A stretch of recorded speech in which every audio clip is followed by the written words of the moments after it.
Salut, c'est Sarah, ton manager de bonheur. Tu rêves d'aller au Cambodge? Eh bien aujourd'hui je t'y emmène et je te partage les 10 points à connaître absolument pour bien préparer ton voyage.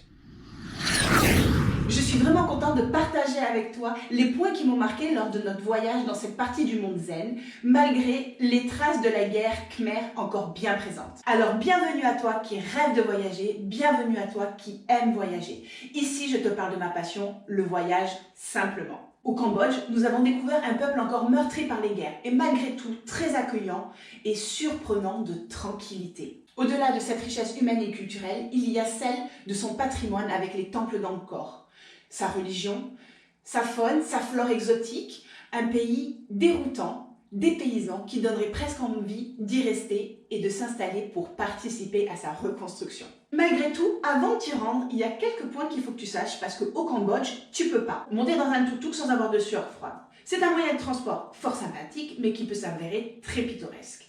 Selon les endroits, soit la circulation est très dense, soit les routes sont très endommagées. Accompagné d'une conduite hors norme européenne, avec une possibilité de surcharger l'engin avec des valises qui débordent de tous les côtés, c'est loin d'être un problème pour eux. Et s'il y a un bouchon, le sens de la circulation aussi. Alors je peux t'assurer que tu fais un ascenseur émotionnel entre la peur et le côté sympathique du voyage. Au Cambodge, tu peux pas éviter les énormes cafards qui te tiennent compagnie lors de tes repas.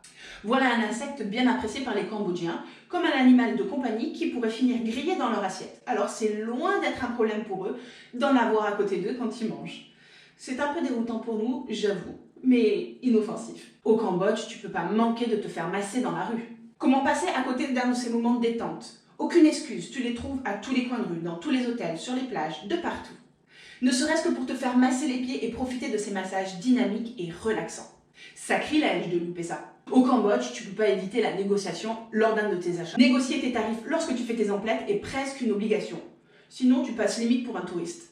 C'en est même devenu un jeu pour nous. Nous nous sommes lancés un défi à celui qui arriverait à négocier le mieux l'objet qu'on voulait acheter. Et toi, tu négocies en voyage? Raconte-moi un peu en commentaire. Au Cambodge, tu peux pas éviter de ramener un Bouddha. Il y en a partout, pour tous les goûts, pour toutes les tailles, pour toutes les ambitions, pour toutes les significations, car il s'agit d'un symbole religieux à respecter, mais inévitablement, tu te sens l'envie de le ramener en souvenir. Au-delà de ce sens religieux et spirituel, il représente la zénitude. Inévitablement, il faut qu'il fasse partie de ton quotidien. En tout cas, moi maintenant, il en fait partie.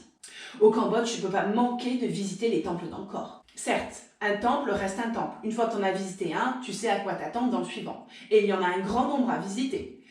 Mais ils ont tous leur histoire, leur architecture et pour certains, la nature qui reprend leurs droits. Alors, inévitablement, c'est magnifique et incontournable. Au Cambodge, tu ne peux pas rester stoïque devant les animaux exotiques. Sous les tropiques, tu fais des rencontres particulières, dans des endroits inattendus comme la maison, car la maison est pratiquement à ciel ouvert, donc les animaux sont aussi chez eux. Et quand un énorme papillon se fait dévorer derrière ton dos par un djinko du coin, c'est plutôt impressionnant. Et il y a quoi de se demander, quelle sera ta prochaine rencontre? Dis-moi en commentaire si tu as déjà fait des rencontres exotiques particulières. Au Cambodge, tu peux pas manger certains plats aux odeurs plus que douteuses. Des fois, tu te retrouves dans des lieux au bout du monde où l'on te sert le repas du coin. Plutôt sympathique comme proposition. Mais quand celui-ci arrive avec une odeur d'excréments, pour parler poliment, tu te demandes ce qu'a fait le cuisinier. Et quand l'histoire se renouvelle en ville, tu te dis « Ok, c'est un plat traditionnel ». Et alors tu fais tout pour éviter de ramener la fameuse épice à l'odeur plus que douteuse. Au Cambodge, tu ne peux pas boire l'eau du robinet. Il va falloir que tu respectes scrupuleusement cette règle. No ice, only bottled water. Au risque de te retrouver tout le reste de ton voyage sur le trône.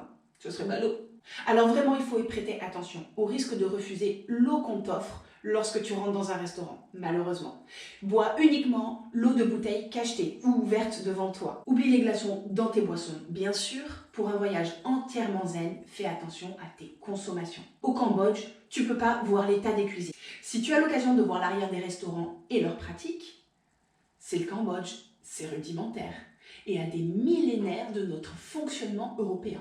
Alors si tu fais un tour en cuisine, ta faim passe instantanément. Ne va surtout pas voyager sans préparer ton voyage et sans venir me partager ta façon de faire, je me ferai un plaisir de solutionner tes blocages. En attendant, mate et commente mes photos sur Instagram. Fais un tour sur le site pour découvrir mes outils pour bien voyager. Abonne-toi à la chaîne YouTube pour être informé des prochaines vidéos. Mets un pouce, like pour m'encourager à continuer à te donner tous mes meilleurs conseils pour bien voyager. À très très vite.